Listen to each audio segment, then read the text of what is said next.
पारादीप नगर गोटे पारिषद शताधिक कर्मी बीजेपी लोकाभिमुखी कार्य अनुप्राणित होई विधिबद्ध भाव जोगदेवा सह डबल इंजिन सरकार को पारादीप रे ट्रिपल इंजिन करिबारे आजिर मिश्रण पर्व सहयोग हेबो बोली कहिसेंती मंत्री और सांसद। मिश्रण पर्व आपण माने देखुथिबे जहाँ आमे भाविथिलु ता सफल होईछि। मिश्रण पर्व जहाँ कि एथिरे हम 15 नंबर वार्ड रो समस्त मुरबी तथा माँ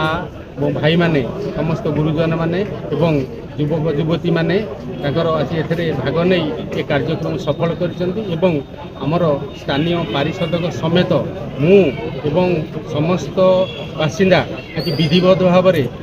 भारतीय जनता पार्टी जो विकास धारा आज से विकास धारा अनुप्राणित होई आज हमर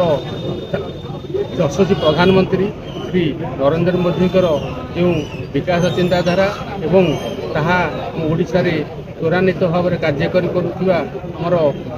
मुख्यमंत्री लोकों सरकार मुख्य श्री मोहन चरण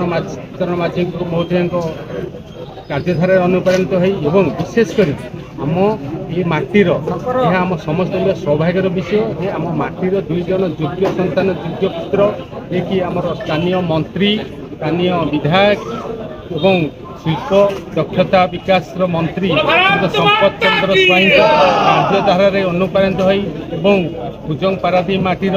स्थानीय सांसद जगतसिंहपुर सांसद श्री डॉक्टर विभूचरण तराई महोदय कार्यधारा अनुप्राणित हो आज आम समस्त विधिवत भाव में आमर भारतीय जनता पार्टी जोग दी। पारादीप नगर रे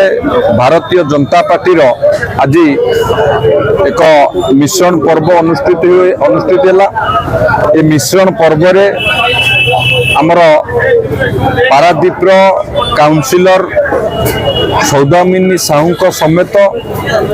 पारादीप बणिक संघर साधारण संपादक गोलेक साहू एवं वार्ड नंबर 19 जने युव नेता संग्राम नेहरू बंगलार 1 नंबर वार्ड जने नेतृत्व मंटू सार एमती सीताराम बाबू एमती अनेक नेतृत्व सहित विभिन्न वार्ड रु आज विजु जनता दल एवं अन्य दल परित्याग करी आज भारतीय जनता पार्टी विधिवत भाव में जोगदेले। मान्यवर सांसद भी उपस्थित थिले।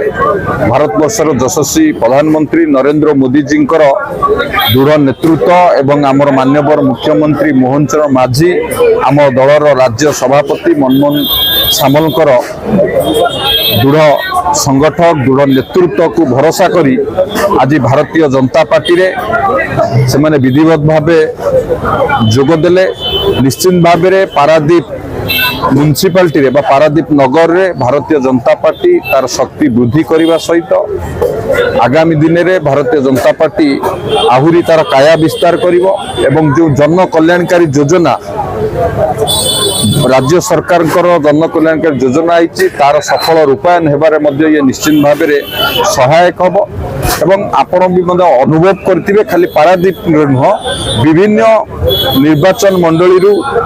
विजु जनता दल परित्याग करिकी भारतीय जनता पार्टी रे आपण विभिन्न समय रे देखुचंती जोग दउचंती कारण भारतीय जनता पार्टी ही एकमात्र विकल्प। भारतीय जनता पार्टी एपरी एक दल जे सबु बेले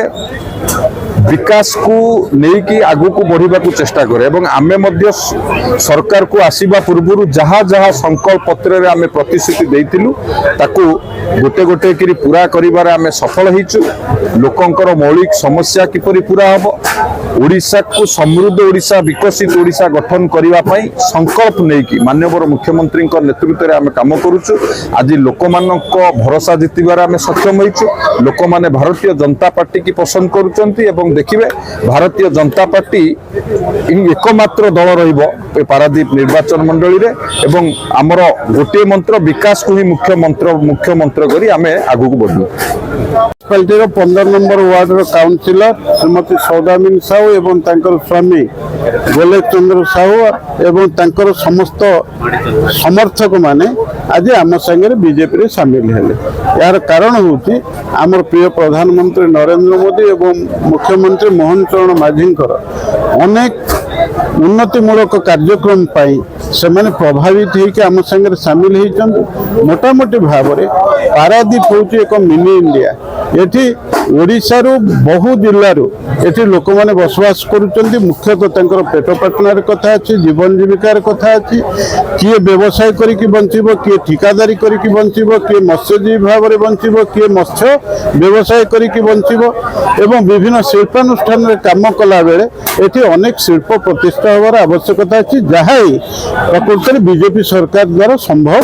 ହେଉଛି ଏବଂ ମହିଳାମାନଙ୍କ କ୍ଷେତ୍ରରେ ଗରିବ ଲୋକଙ୍କ କ୍ଷେତ୍ରରେ ଯେଉଁଭଳି ଭାବରେ ବିଭିନ୍ନ ଯୋଜନା ଗୁଡ଼ିକ କାର୍ଯ୍ୟକାରୀ ହେଉଛି ଲୋକମାନେ ସ୍ୱାବଲମ୍ବୀ ହେଉଛନ୍ତି ସେଥିରେ ପ୍ରଭାବିତ ହେଇକି ବିଜୁ ଜନତା ଦଳ ଏବଂ କଂଗ୍ରେସ ଦଳରୁ ବହୁ ଲୋକ ଆଜି ବିଜେପିରେ ସାମିଲ ହେଉଛନ୍ତି ଆଗାମୀ ଦିନରେ ମଧ୍ୟ ସାମିଲ ହେବେ ତେଣୁ ସେହି ଦୃଷ୍ଟିକୋଣରୁ ଆଜିର ଏହି ମିଶ୍ରଣ ପର୍ବରେ ଆମ ସାଙ୍ଗରେ ଏଠି ମାନ୍ୟବର ମନ୍ତ୍ରୀ ସମ୍ପଦ ଚନ୍ଦ୍ର ସ୍ୱାଇଁ ଏବଂ ମୋ ଉପସ୍ଥିତିରେ ଏ ମିଶ୍ରଣ ପର୍ବ ସୁରୁଖୁରୁରେ ଆୟୋଜିତ ହେଲା ଏବଂ ସଫଳତାର ସହକାରେ ଇଏ ମିଶ୍ରଣ ପର୍ବ ଘଟିଲା ମିଶ୍ରଣରେ ଶତାଧିକ ଲୋକ ଆଜି ଭାରତୀୟ ଜନତା ପାର୍ଟିରେ ସାମିଲ ହେଇଛନ୍ତି ଏବଂ ବହୁ ସଂଖ୍ୟାରେ ପାରାଦୀପର ବିଭିନ୍ନ ୱାର୍ଡରୁ ଆଜି ବହୁ ପରିମାଣରେ ଲୋକମାନେ ଉପସ୍ଥିତ ଥିଲେ ପ୍ରାୟ ମୋଟାମୋଟି 2000ରୁ ଉର୍ଦ୍ଧ୍ୱ ଲୋକ ଇଏ ମିଶ୍ରଣ ପର୍ବରେ ଆଜି ସାମିଲ ହେଇଛନ୍ତି। ଜଗତସିଂହପୁରରୁ ସଂଗ୍ରାମ କେଶରୀ ବେହେରାଙ୍କ ରିପୋର୍ଟ ବିଚିତ୍ର ଦୁନିଆ।